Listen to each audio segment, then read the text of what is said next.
शुरुआत करेंगे झारखंड की राजधानी रांची से। जिस वक्त की बड़ी खबर, झारखंड में वन भूमि घोटाले को लेकर ईडी की रेड। 15 ठिकानों पर ईडी छापेमारी कर रही है। बोकारो रांची के कई हिस्सों में पूछताछ कर रहे हैं अधिकारी। तो आपको बता दें कि बोकारो रांची के कई हिस्से में ईडी की रेड पड़ी है और झारखंड में वन भूमि घोटाले को लेकर ईडी की रेड पड़ी हुई है। 15 ठिकानों पर ईडी की छापेमारी चल रही है। बोकारो रांची के कई हिस्सों में पूछताछ कर रहे हैं अधिकारी। झारखंड में वन भूमि घोटाले को लेकर ईडी की रेड की है।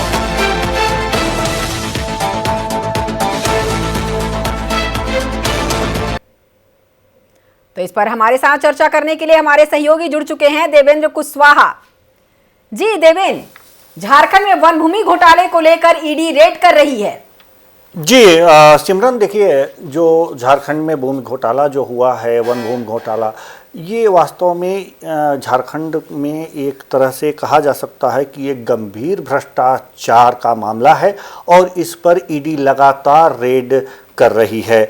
आज भी रांची के और बोकारो के कई ठिकानों पर ईडी की रेड हो रही है। आपको बता दें कि ये जो मामला है, ये अधिकारियों, बिल्डरों और जो अन्य निजी कंपनियां हैं, उनकी एक मिली भगत, एक तरह से कह सकते हैं कि संगठित रूप से इनका एक मिला जुला रूप है भ्रष्टाचार का, और जो जिसको ईडी ने पकड़ा है और लगातार जो है इस पर छापेमारी की जा रही है। आज की छापेमारी भी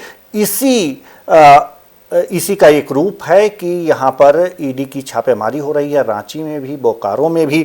और जहाँ तक अगर जो बात करें बोकारो की या रांची की, तो अगर जो बोकारो जिले के जो हमारे पास इंफॉर्मेशन है, बोकारो जिले के तेतुलिया मौजा में लगभग 103 एकड़ संरक्षित वन भूमि को फर्जी दस्तावेजों को तैयार करके इसे जो है ये भ्रष्टाचार का खेल खेला गया है।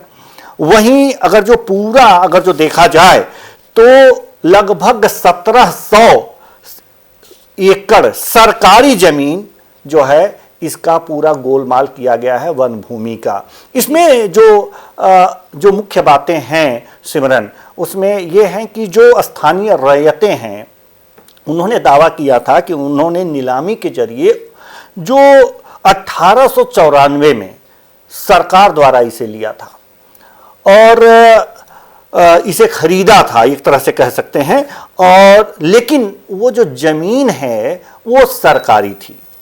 अब इस फर्जी दावों के आधार पर जमीन को क्या किया गया कि बिल्डरों को बेचा गया। रांची के सब रजिस्ट्रार कार्यालय में इसकी रजिस्ट्री भी कर दी गई।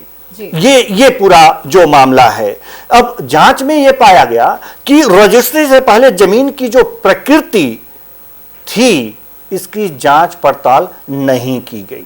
हालांकि अधिकारियों का ये जिम्मेदारी होती है कि सरकारी अगर जो भूमि है तो रजिस्ट्री होने से पहले इसकी पूरी जो है छानबीन करें, लेकिन यहाँ पर अधिकारियों की मिली भगत भी देखी गई है। और इसी मामले में ये लगातार जो सिमरन कह सकते हैं कि ईडी की कार्रवाई हो रही है। बोकारो में मैंने अभी आपको बताया कि बोकारो की जो जमीन थी, एक तरह से कह सकते हैं कि अभी 103 एकड़ जो की भूमि थी, जो वन भूमि थी, जो सरकारी संपत्ति थी, उसका फर्जी दस्तावेज तैयार करके ये रजिस्ट्री की गई। अब चूंकि ईडी की जो कार्रवाई हो रही है, प्रवर्तन निदेशालय की, कई जगहों पर छापेमारी की गई है, इससे पहले भी, और आज जो छापेमारी हो रही है इसमें भी कहा जा सकता है कि उसी मामले में ये छापेमारी की जा रही है। रांची और बिहार के भी, अब देखिए, झारखंड और बिहार के भी कई ठिकानों पर इससे पहले छापेमारी की जा चुकी है ईडी द्वारा। जमीन के जो कारोबारी हैं, एक नाम है, नाम तो मैं नहीं लूंगा उनका, रांची स्थित आवास में 1 करोड़ रुपए नगद और 100 जिंदा कारतूस भी यहां पर बरामद किए गए थे। और जो ईडी की शिकायतें मिली थी कि कांके अंचल के कर्मचारियों की मिली भगत से, कांके अंचल जो है उसके अधिकारियों की मिली भगत से जमीन का जो है नेचर बदलकर बड़े पैमाने पर यह घोटाला किया गया है। जो वर्तमान स्थिति है उसके बारे में हम बता दें, जिस पर ईडी लगातार छापेमारी कर रही है, कि ईडी की जो जांच है वो जारी है। कई भूखंडों पर नजर रखी गई है। जमीन माफिया जो हैं, जिनके यहां स्थित आवास पर छापेमारी की गई थी, 1 करोड़ रुपए नगद पकड़े गए थे, वो फरार हैं। उनके खिलाफ समन जारी किया गया है। इस घोटाले में शामिल अन्य जो अधिकारी और कर्मचारियों की भूमिका की भी यहां पर जांच हो रही है। सिमरन, बिल्कुल देवेन, कहेंगे तो अगर इस छापेमारी से बहुत कुछ खुलकर सामने आ सकता है।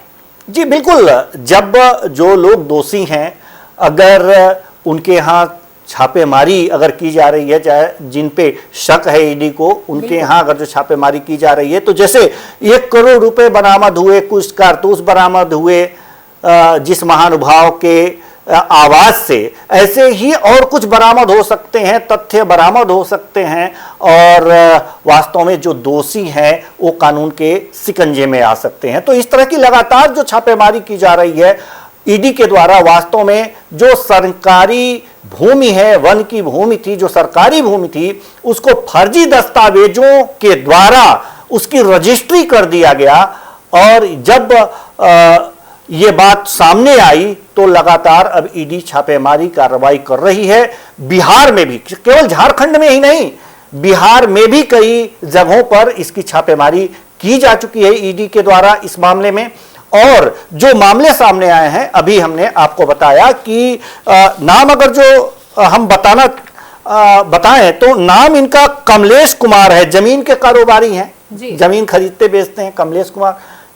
अगर जो इनके यहाँ जो छापेमारी हुई थी तो इसमें 1 करोड़ रुपए और कुछ जिंदा कारतूस बरामद किए गए थे। बिल्कुल देवेन जी, तो आज की जो छापेमारी है इसमें भी बहुत सारे जो हैं कागजात, दस्तावेज और बड़े चेहरे जो हैं वो सामने आने की उम्मीद जरूर लगाई जा सकती है। जी बिल्कुल, जो भी अब तो छापेमारी हो रही है, छानबीन हो रही होगी, हर चीज को खोजबीन की जा रही होगी। जो भी डॉक्यूमेंट्स जहां पर मिलेंगे उसकी भी जांच की जाएगी, उसको भी देखा जाएगा, परखा जाएगा, और साथ ही साथ हो सकता है कि कुछ कैश भी बरामद हो, अन्य चीजें भी बरामद हो भी सकता है कि आशंका के अगर जो आधार पर अगर जो छापेमारी की गई तो नहीं भी बरामद हो सकता है, तो ये कहा जा सकता है। लेकिन लगातार छापेमारी चल रही है, तो इससे उम्मीद ये है कि जो सरकारी भूमि है, जो सरकार का धन था, उसे फर्जी दस्तावेज बना करके जो लोग बेचे हैं और जिन्होंने फायदा कमाया है, वास्तव में उन लोगों पर यह कड़ी कार्रवाई ईडी द्वारा की जा रही है। और वास्तव में दूध का दूध और पानी का पानी जल्द ही हो जाएगा। जी बिल्कुल देवेन जी, आप हमारे साथ जुड़े इसके लिए बहुत बहुत शुक्रिया। तो एक बार आपको फिर से बता दें कि झारखंड में वन भूमि घोटाले को लेकर ईडी की रेड चल रही है। 15 ठिकानों पर ईडी ने दबिश दी है। छापेमारी